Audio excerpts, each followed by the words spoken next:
সামনে একটা লড়াই আসবে এই দেশের মাটিতেই। এটা আমাদের ভবিষ্যৎবাণী না, এটা আমাদের দূরদর্শীদের আলোকে বলছে। একটা তো লড়াই দেখছেন প্রকাশ্য কুফুরের সাথে তাওহীদের লড়াই, একটা লড়াই দেখছেন না, প্রকাশ্য কুফুরের সাথে কিসের লড়াই? তাওহীদের। সামনে একটা লড়াই দেখবেন মডারেট ইসলামের সাথে প্রকৃত ইসলামের লড়াই। নতুন একটা ব্যাটল দেখবেন সমাজের মধ্যে চলবে, কথায় কলমে, টকশোতে, ময়দানে, ওয়াজ মাহফিলে, সব জায়গায় দেখবেন একটা নতুন ব্যাটল সামনে আসবে। মডারেট ইসলাম মানে সুশীল মার্কা ইসলাম, বুঝেন নাই? সুশীল মার্কা পশ্চিমা আদলের এক ইসলাম, পশ্চিমাদের সন্তুষ্টি মানে সাধনকারী ইসলাম, এবং যে ইসলামটাকে ওরা প্রমোট করবে এর সাথে একটা লড়াই দেখা যাবে যারা নবী মুহাম্মদ সাল্লাল্লাহু আলাইহি ওয়াসাল্লাম এবং সাহাবীদের সেই সিরাতের আদলের ইসলাম মানে, এইটার সাথে একটা কনফ্লিক্ট সামনে দেখবেন আপনারা, দেখে নিয়েন ইনশাআল্লাহ। কারণ আমরা খুব গভীরভাবে অবজার্ভ করছি বিষয়গুলো, যে যারা এতদিন পর্যন্ত সুযোগ সন্ধানী ছিলেন তারা এখন মডারেট ইসলামের দীক্ষায় দীক্ষিত হচ্ছে। এই ইসলাম দিয়ে আল্লাহর জমিনে দিন কায়েম হবে না। ইসলামে আল্লাহর জমিনে দিন কায়েম করতে হলে সাহাবীদের ইসলাম নিয়ে আসতে হবে বাংলার জমিনে। সাহাবীদের ইসলাম শুধু আমর বিল মারুফের ইসলাম ছিল না, এখানে নাহি আনিল মুনকারও ছিল। মানে আপনারা হয়তো বোঝেন নাই, মানে শুধু সৎ কাজে আদেশের ইসলাম ছিল না, বরং অসৎ কাজে নিষেধের ইসলামও ছিল। শুধুমাত্র আমরা ভালো ভালো কথা বলবো, অন্যায় নিষেধ করব না, শুধুমাত্র তাবলীগের কথা বলবো, আল্লাহর জমিনে দিন কায়েমের কথা বলবো না, প্রয়োজনে আমরা জুলুমের বিরুদ্ধে দাঁড়িয়ে যাব না, জালেমের বিরুদ্ধে প্রতিবাদ করব না, এইরকম ইসলাম, এইরকম মানহাজ দিয়ে আপনি বাংলাদেশের জমিনে দিন কায়েম করতে পারবেন। এখন কথা হচ্ছে, আমি অনেক গভীরে চলে যাচ্ছি। যুবক ভাইদেরকে বলছিলাম যে নামাজের সাথে তেলাওয়াত ধরে রাখেন, আজকার ধরে রাখেন, ওলামা ইকরামের সোহবত ধরে রাখেন, এবং প্রকৃত ইসলাম আর এই Protestant version of Islam, moderate Islam, এর পার্থক্য বোঝার চেষ্টা করবেন। ইসলাম শিখবেন আল্লাহ, তার রাসূল এবং সাহাবীদের কাছ থেকে। ইসলাম আমাকে পশ্চিমাদের কাছ থেকে শিখতে হবে না, ভারতের কাছ থেকে শিখতে হবে না, এই সুশীলদের কাছ থেকে শিখতে হবে না, এই মুনাফিক মার্কা বুদ্ধিজীবীদের কাছ থেকে শিখতে হবে না। ইসলাম শিখবো কোত্থেকে? সাহাবীদের কাছ থেকে। কাদের কাছ থেকে? এবং সিরাত থেকে আমি দলিল নিব। কোত্থেকে দলিল নিব? সিরাত থেকে, কোরআন থেকে এবং সুন্নাহ থেকে আমি দলিল নিব। আমি পশ্চিমাদের থেকে দলিল নিব না। একটা বিষয়ে স্পষ্ট মনে রাখবেন, ওরা যে ইসলামটাকে প্রমোট করবে নিঃসন্দেহে সেই ইসলামের মধ্যে আব্দুল্লাহ বিন উবাইয়ের একটা মানহাজ থাকবে। ওদের ইসলামের সাথে আব্দুল্লাহ বিন উবাইয়ের মানহাজ জড়িত থাকবে। খবরদার এই ট্র্যাপে পা দিবেন না, আল্লাহ পাক আপনাদেরকে হেফাজত করেন, আমিন। এরপরে আসেন যে পয়েন্টটা নিয়ে আমি এদিকে চলে আসছি, যে আমাদের সমাজের এই সংকটগুলা, যে বড় বড় লেভেলের সংকটগুলো, এগুলোকে যদি আমরা দূর করতে চাই তাহলে আল্লাহর কসম করে বলছি, রাষ্ট্র ব্যবস্থায় পরিপূর্ণ ইসলাম কায়েম না হওয়া পর্যন্ত আমরা পরিপূর্ণ স্বাধীনতা অর্জন করতে পারবো না। এইটা একদম নিজের মধ্যে সূরা ফাতিহার মতো মুখস্থ করে নেন। যতই আমরা জনবল দেখাই না কেন, যত মাহফিল করেন, যত প্যান্ডেল নিয়ে আসেন, হ্যাঁ, যত আপনি স্লোগান দেন, আরো তো অনেক কিছু করছি আমরা, ঠিক আছে, কাজ তো ভালো, আলহামদুলিল্লাহ, কোনো সমস্যা নাই। বাট এই কাজগুলো ভাটা পড়ে যাবে যদি উপরের লেভেল ইসলামকে নিতে না পারি আমরা। এমনকি মসজিদের মধ্যেও আমরা স্বাধীন থাকতে পারবো না যদি আমরা রাষ্ট্র ব্যবস্থা ইসলামকে নিতে না পারি। গত 10 বছর দেখেন নাই, জুমার খুতবা কি দেওয়া হবে সেটার উপরে চাপ প্রয়োগ করা হয়েছে। ওয়াজ মাহফিলে কি বলবেন কি বলতে পারবেন না তার উপরে আপনাকে নজরদারি করা হয়েছে।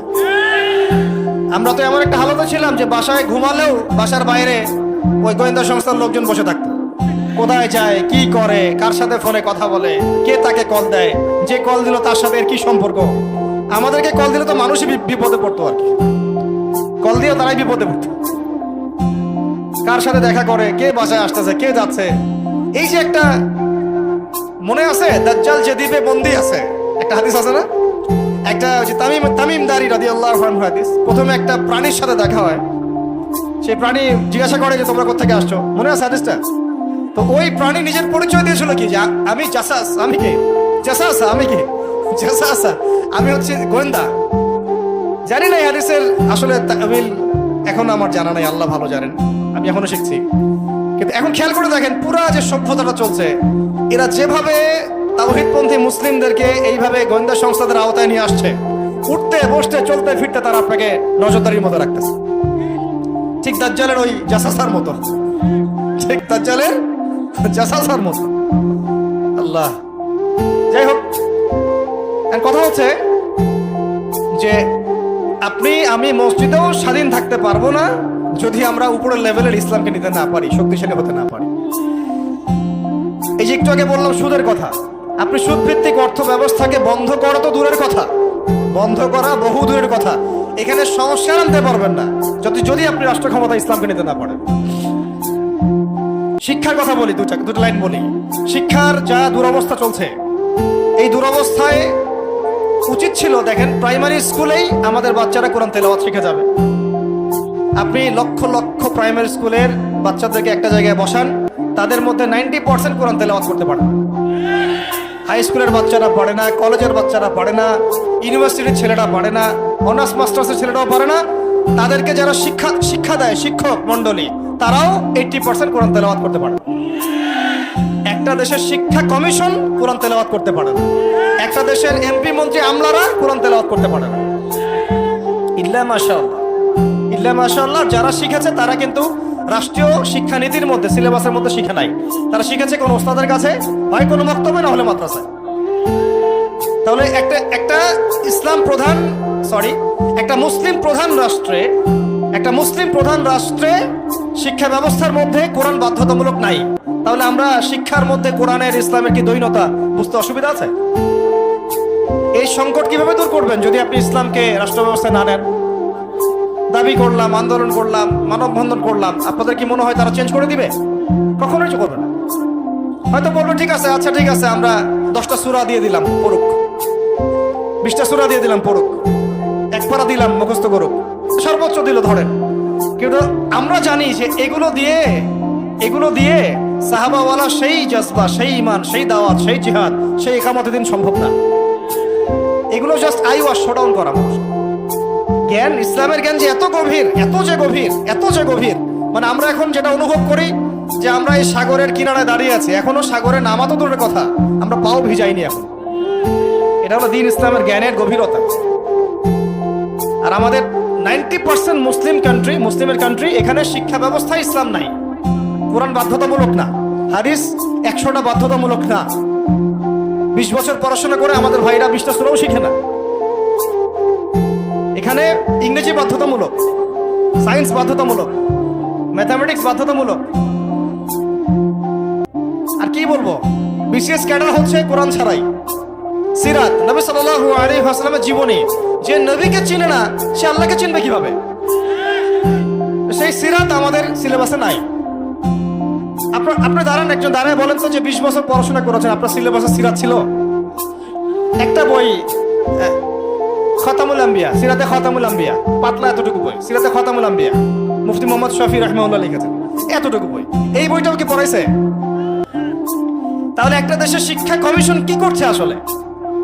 এদেশের কোটি কোটি ছেলে, কোটি কোটি মেয়ে, কোটি কোটি শিশু কোরআনবিহীন ভাবে শিখছে, হাদিসবিহীন শিক্ষা শিখছে,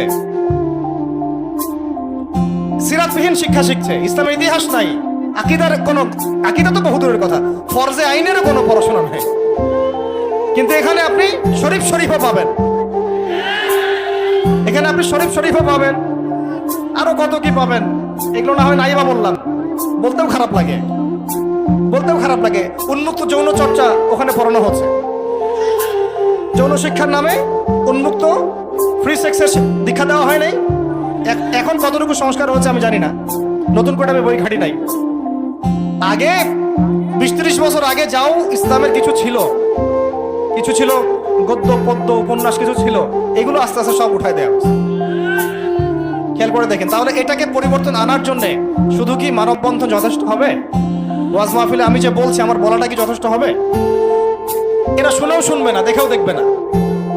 আমি বলে দিচ্ছি আপনাদেরকে, যদি সেকুলাররা উপরে থাকে, এই তথাকথিত সুশীলরা, এই রাম বাম প্রগতিশীলরা, এরা এই কথাগুলো শুনে বিশ্বাসও করতে পারে, হ্যাঁ এটা সত্য কথা বলছে ছেলেটা, কিন্তু ওরা কিছুই করবে না। কারণ কিছু বললেই দুটো শব্দ, কিছু বললে নাকি ওদের আব্বু মাইন্ড করবে।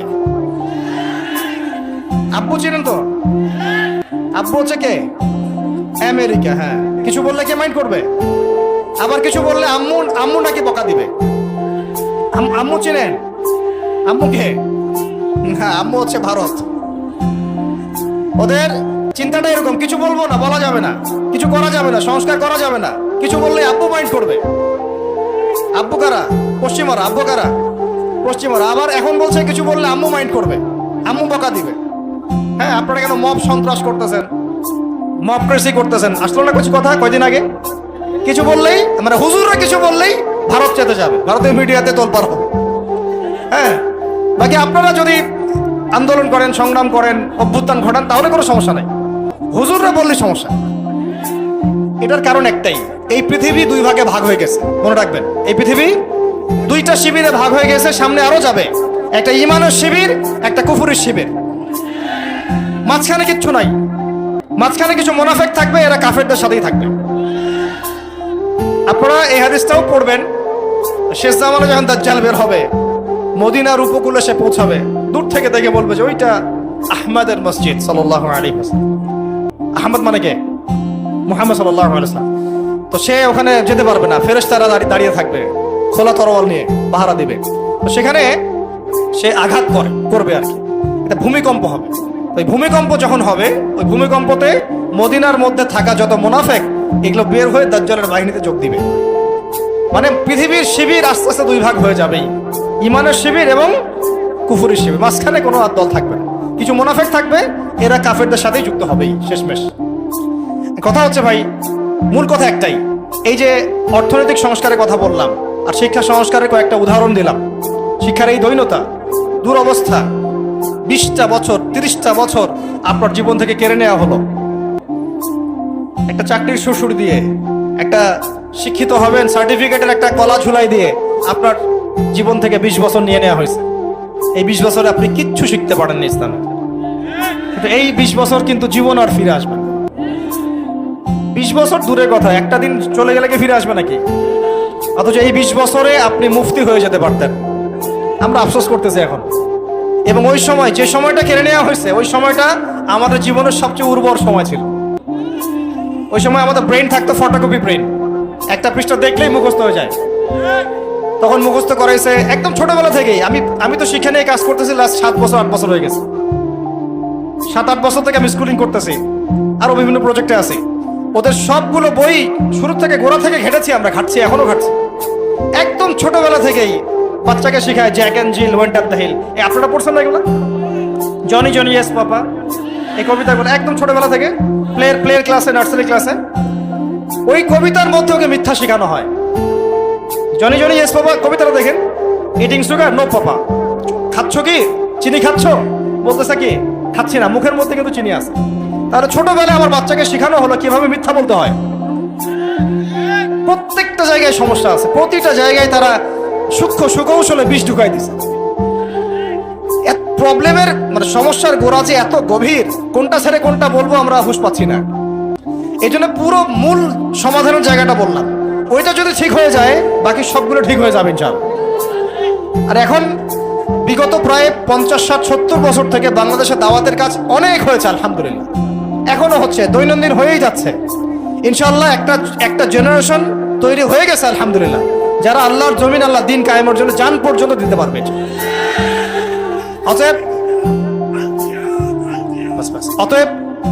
অতএব যেহেতু মুরব্বী কেরাম আছেন আমাদের মাথার উপরে এবং আমাদের মধ্যে এই চেতনা আছে, আমরা দাওয়াত পেয়েছি, কবুল করেছি, সত্য মিথ্যা চিনতে শিখেছি, বুঝতে শিখেছি, এখন আমার মনে হয় এটাই সবচেয়ে উত্তম সময় বাংলাদেশের জন্য ইসলামকে রাষ্ট্র পর্যায়ে নিয়ে যাওয়ার। এখন যদি আমরা পিছুপা হয়ে যাই, শিথিলতা দেখাই, বা এই অভ্যুত্থানে আমরা যদি পরবর্তী সময়ে ইসলামকে এগিয়ে নিতে ব্যর্থ হয়ে যাই, আমরা আবার 50 বছর পিছায় যাব কিন্তু। অতএব এখন আর চুপ করে বসে থাকার কোনো সুযোগ নাই। এখন প্রশ্ন আসবে যে এইটা কি রাতারাতি আপনার ঘরে চলে আসবে নাকি অর্জন করতে হয়? এটা কিন্তু রাতারাতি ঘরে আসবে না, এটা অর্জন করে ছিনিয়ে নেওয়ার বিষয়। বিষয়টা হচ্ছে সিরাত থেকে আপনি পড়েন, মক্কা থেকে আমরা যে বের হয়ে গেলাম, মদিনায় চলে গেলাম, মদিনা রাষ্ট্র কায়েম হলো, পরে 8 বছরের মধ্যে আমরা মক্কা জয় করেছি। কত বছর? এটা কি রাতারাতি হয়েছে না আমাদেরকে এর জন্য সংগ্রাম করতে হয়েছে, দাওয়াত দিতে হয়েছে, তাবলীগ করতে হয়েছে, জিহাদও করতে হয়েছে, সবকিছুকে একসাথে করতে হয়েছে। তারপরে 8 বছরের ব্যবধানে আমরা আবার মক্কা জয় করেছি। ঠিক একইভাবে যদি আমরা আমাদের অঞ্চলের কথা চিন্তা করি, এই অঞ্চলেও রাষ্ট্র ক্ষমতা ইসলাম রাতারাতি কি হবে না, কায়েম হবে না। আমাদেরকে আমাদের জায়গা থেকে কাজ করতে হবে। তো কাজ কি শুধু তারাই করবেন যারা ইসলামিক রাজনীতি করেন তারাই, না আপনাদেরও কোনো কাজ আছে নাকি প্রত্যেকটা মুসলিমের ভূমিকা রাখার সুযোগ আছে? কোনটা? আচ্ছা, আমার আপনার উপর কোনো দায়িত্ব নাই? এই সব দায়িত্ব কি ওলামায়ে কেরামদের?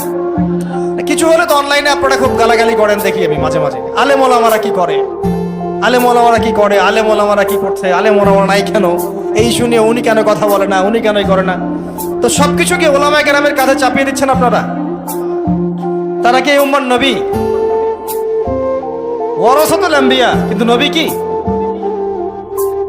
তাদের উপর দিয়ে যা গিয়েছে বিগত 10-15 বছর, এটা কি আপনাদের কল্পনা তো আসবে?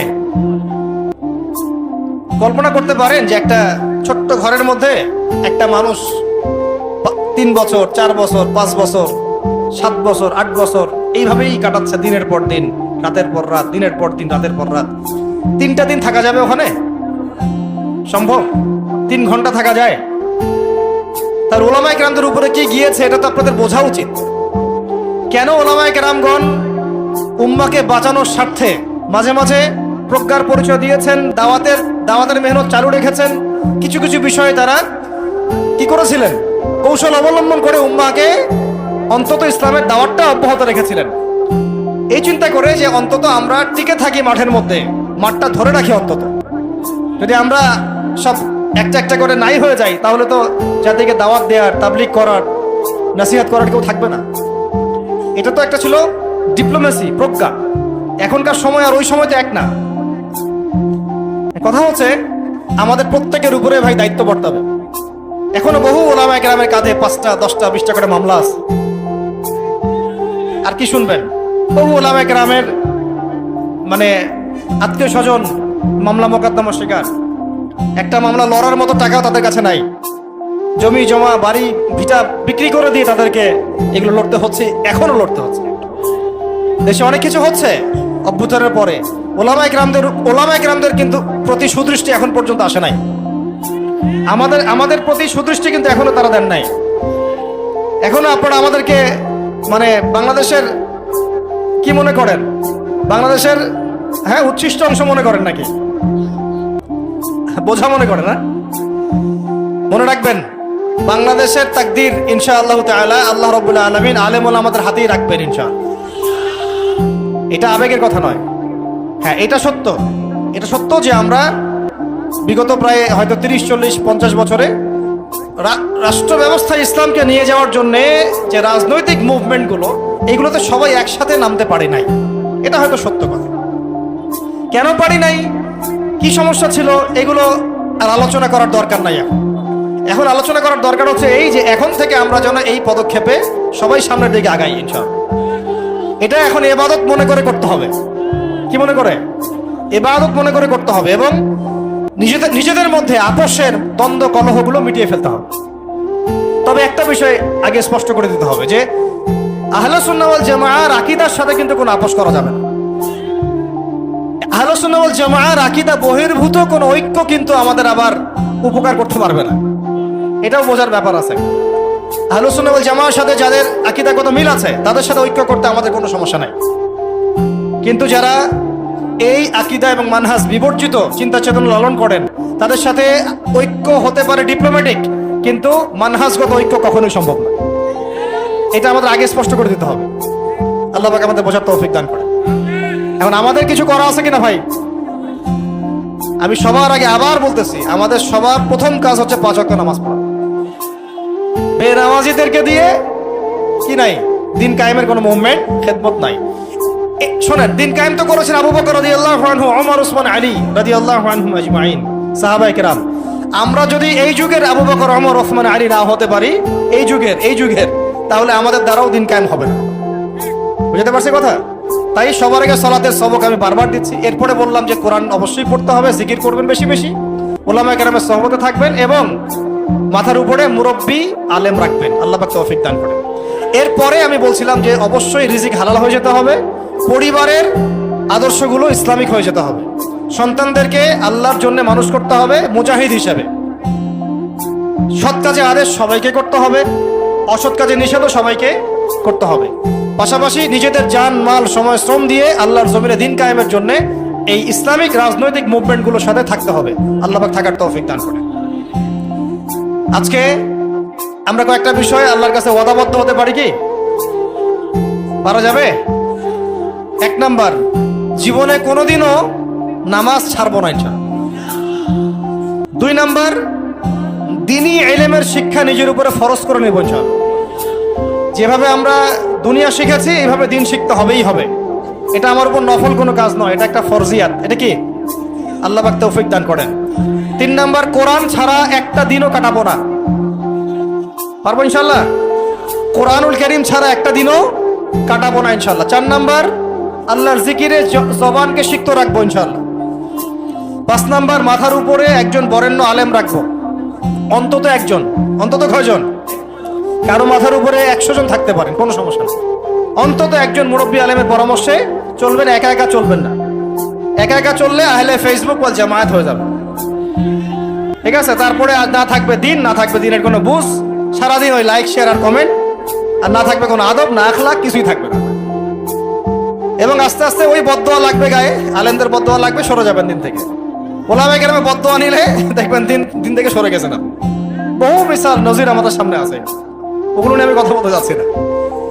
তো একা একা জীবনযাপন করা যাবে না, জামায়াতবদ্ধ থাকার চেষ্টা করতে হবে এবং মুহাক্কিক ওলামায়ে কেরামের সোহবতে থাকতে হবে। যারা আল্লাহর জমিনে দিন কায়েমের ফিকির করছেন সেই সব ওলামায়ে কেরামের সাথে থেকে পরামর্শ নিয়ে বাকি জিন্দেগি কাটান ইনশাআল্লাহ তাআলা। এর আগে আমি তো বলি যে বিয়ে শাদী তাড়াতাড়ি করে ফেলেন, রিজিকের ব্যবস্থা তাড়াতাড়ি করে ফেলেন এবং বেশি থেকে বেশি সন্তান নেন। এর আগে কথা আছে, সেটা হলো দিনদারিতাকে প্রাধান্য দেন, দুনিয়াকে প্রাধান্য দিয়েন না, আপনি ক্ষতিগ্রস্ত হয়ে যাবেন। দিনদারিতাকে প্রাধান্য দিলে আপনার পরিবার হবে আপনার জন্য জান্নাতের একটা টুকরা ইনশাআল্লাহ। আর যদি দুনিয়াকে প্রাধান্য দেন, ওই পরিবারই হবে জাহান্নামের টুকরা। আল্লাহ পাক আমাদের সবাইকে দিনদার জীবন সঙ্গিনী দান করেন। আর সন্তান নিতে হবে বেশি বেশি, এবং সন্তান থেকে মানুষ করতে হবে একেবারে মুজাহিদ হিসেবে ছোটবেলা থেকেই। আমি তো বললাম যে শিক্ষা নিয়ে আমরা কাজ করছি, আপনি নিজেও কাজ করে দেখেন। শিক্ষা ব্যবস্থার একদম চরম দৈন্যতা আছে, এটাকে সংস্কার করার জন্য সবাইকে হাত লাগাতে হবে। সর্বোপরি হালাল খেতে হবে এবং আমর বিল মারুফ নাহি আনিল মুনকারের কাজ সবাইকেই করতে হবে ভাই, একজন দুজন করলে হবে না। নিয়মিত তাবলীগে সময় দেন, আল্লাহর রাস্তায় সময় লাগান, পড়াশোনা ঠিকমতো করেন, এই অনলাইনের ফিতনা থেকে বেঁচে থাকেন। আর যত রকম যুব সমাজকে নষ্ট করার ফিতনা আছে, যেমন মাদক, পর্নোগ্রাফি, মেয়েদের সাথে ফ্রি মিক্সিং, তারপরে আপনার এই যে টিকটক, এই যা আছে যেগুলো যুবকদেরকে নষ্ট করে, এইগুলোর ধার কাছেও যাবেন না আল্লাহর রাস্তায় ভাই। এই জীবনটা একটা জীবন, শোনেন আমার কথা, শেষ করছি, আমি লম্বা করবো না। এই জীবনটা একটা জীবন ভাই, আপনাদেরকে বলছি, আমাদেরকে সবাইকে আমরা নিজেকে নসিহত করছি আর কি। জীবন একটা, কয়টা? একটা দিন চলে গেলে ফিরে আসবে না, একটা রাত চলে গেলে ফিরে আসবে না। আমরা যদি একবার কবরে চলে যাই ফিরে আসতে পারবো না। যা করার এই জীবনে করতে হবে। হেলায় খেলায় এই পশ্চিমাদের ফাঁদে পড়ে, কাফেরদের ফাঁদে পড়ে, তাগুত মুনাফিকদের ফাঁদে পড়ে, ইবলিসের এই বাহিনীর ফাঁদে পড়ে জীবন নষ্ট করা যাবে না। জীবনে যা করেছি তওবা করে ফিরে আসবো, যা করেছি কি করব? তওবা করে ফিরে আসবো। বাকি জিন্দেগি আল্লাহর জন্য কাটিয়ে দেব ইনশাআল্লাহ। বাকি জিন্দেগির প্রতিটা দিন রাত, ওঠা বসা, চলাফেরা শুধুমাত্র একজন ব্যক্তিকে অনুসরণ করবো আমরা ইনশাআল্লাহ। তার নাম কি? মুহাম্মদ রাসূলুল্লাহ সাল্লাল্লাহু আলাইহি ওয়াসাল্লাম এবং তার সাহাবীদেরকে অবশ্যই।